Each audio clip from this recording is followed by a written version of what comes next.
मैं सनातन धर्म रक्षा संघ का राष्ट्रीय अध्यक्ष माणिक देशमुख बोल रहा हूँ। 7 फरवरी 2024 को मुख्य न्यायाधीश उच्च न्यायालय जोधपुर में एक ज्ञापन दिया गया। संत श्री आशाराम जी बापू शिष्य संगठन और अखिल भारत हिंदू महासभा, दारा सेना, भारतीय जन क्रांति दल और स्वामी बाल योगेश्वर जी महाराज, निरंजनी अखाड़ा, स्वामी राधाकांत वंश निम्बार्क संप्रदाय, ऐसे साधु संतों और कई हिंदू संगठनों, राजनीतिक दलों के प्रतिनिधियों के द्वारा एक ज्ञापन जोधपुर के मुख्य न्यायाधीश को कल हाई कोर्ट में जाकर दिया गया।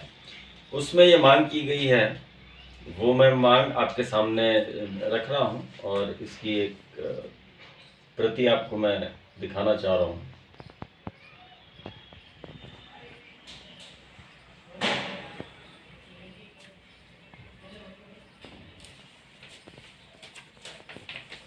इसमें आदरणीय मुख्य न्यायाधीश महोदय, उच्च न्यायालय जोधपुर राजस्थान, विषय संत आशाराम जी बापू की जेल से ससम्मान रिहाई एवं उनकी सुरक्षा और उचित चिकित्सा हेतु ज्ञापन।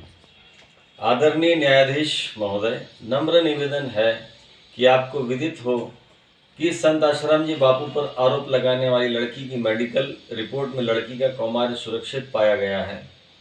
पास्को की धारा में लड़की के बालिग होने के सबूतों को न्यायाधीश महोदय ने नज़रअंदाज कर दिया है। गुजरात सरकार द्वारा बिना सबूत 10-12 वर्ष पुराना मामला बनाकर बालिग लड़कियों के कहने पर बलात्कार का मुकदमा चलाया जा रहा है। भारत के इतिहास में ऐसा मामला कभी दर्ज नहीं हुआ है। संत आशाराम जी बापू को 86 वर्ष की उम्र में आयुर्वेदिक चिकित्सा के लिए जमानत तक नहीं दी गई है।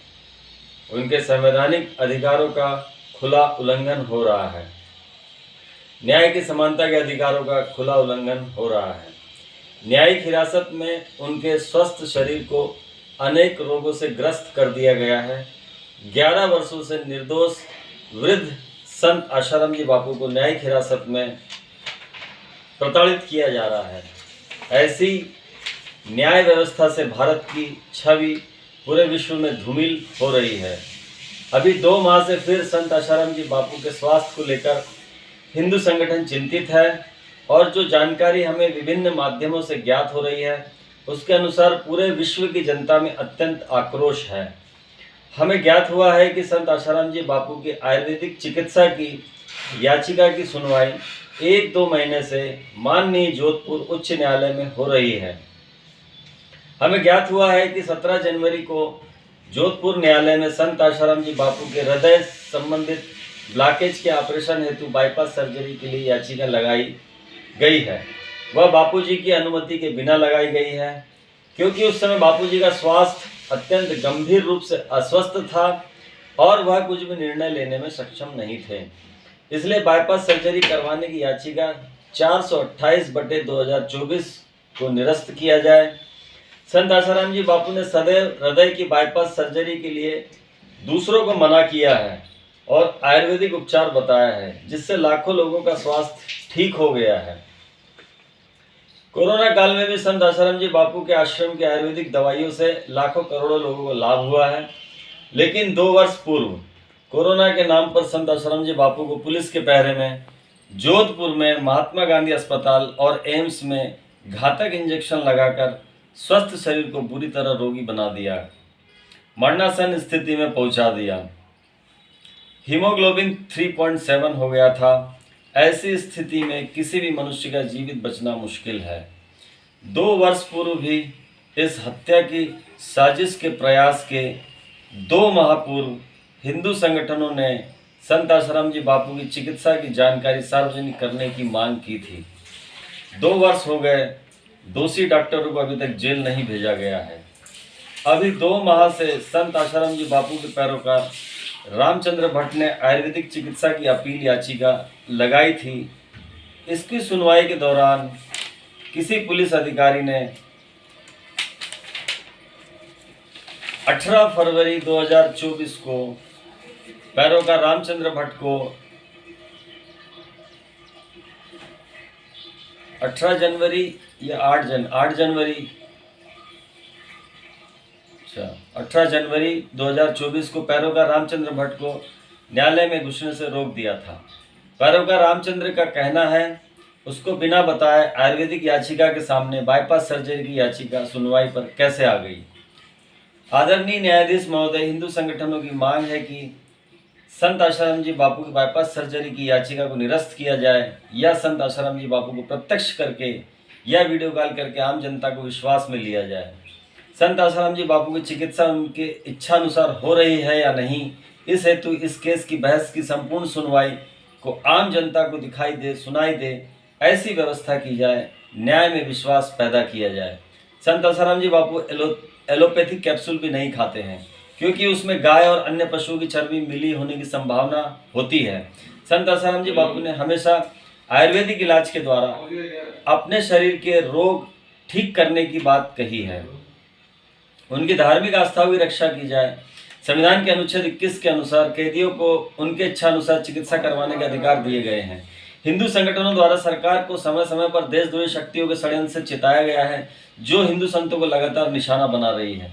हिंदू संगठनों ने संत आशाराम जी बापू की ससम्मान रिहाई और शीघ्रातिशीघ्र उचित चिकित्सा के लिए 16 जनवरी 2024 को हिंदू महासभा भवन दिल्ली में प्रेस वार्ता कर सरकार को चिताया था कि बीमारी के नाम पर संत आशाराम जी बापू की हत्या की साजिश की जा रही है। धर्मांतरण के रास्ते में बाधा बनने के कारण संत आशाराम जी बापू के पूरे परिवार को प्रताड़ित किया जा रहा है। 31 जनवरी को हिंदू संगठनों के ज्ञापन पर प्रधानमंत्री कार्यालय द्वारा सर्वोच्च न्यायाधीश को यह ज्ञापन अग्रेसित किया गया है, जिसकी सूचना शनिवार दिनांक 3/2/2024 समय 6:27 शाम को, जिसका ग्रीवेंस नंबर PMOPG-G-0027900 है।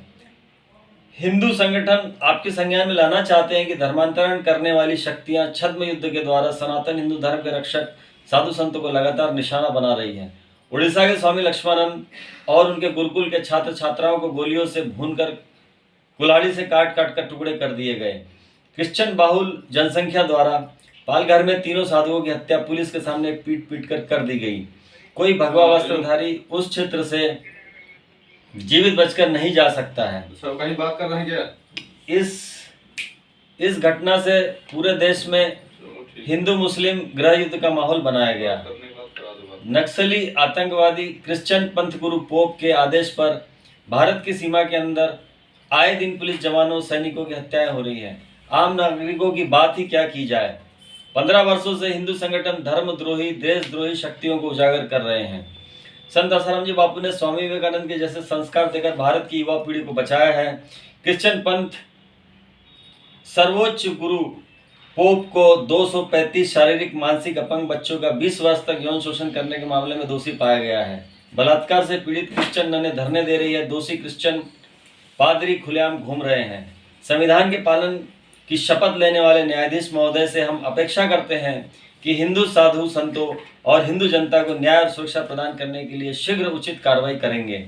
हिंदू संगठन समय समय पर देशद्रोही धर्मद्रोही षड्यंत्रकारी शक्तियों से सरकार को सावधान करते रहे हैं। कोई अप्रिय घटना न हो, इसके लिए आप उचित कार्रवाई करेंगे, आपसे हमारी सादर प्रार्थना है। धन्यवाद। ये ज्ञापन जो है सर्वोच्च न्यायालय भारत सरकार, माननीय मुख्यमंत्री राजस्थान सरकार, माननीय गृह मंत्री राजस्थान सरकार, माननीय मुख्य न्यायाधीश उच्च न्यायालय अहमदाबाद गुजरात, माननीय मुख्यमंत्री गुजरात सरकार, माननीय गृह मंत्री गुजरात सरकार को दिया गया है। और अखिल भारत हिंदू महासभा के राष्ट्रीय अध्यक्ष मुन्ना शर्मा जी, श्री मुकेश जैन अध्यक्ष धर्म रक्षक श्री दारा सेना, श्री राकेश मिश्रा महासचिव भारतीय जन क्रांति दल, श्रीमती रजनी सक्सेना अध्यक्षा सामूहिक प्रयास समिति, स्वामी बाल योगेश्वर जी निरंजनी अखाड़ा, संत राधाकांत जी वत्स निम्बार संप्रदाय आदि के मार्गदर्शन में और उनके प्रतिनिधियों के द्वारा ज्ञापन दिया गया है।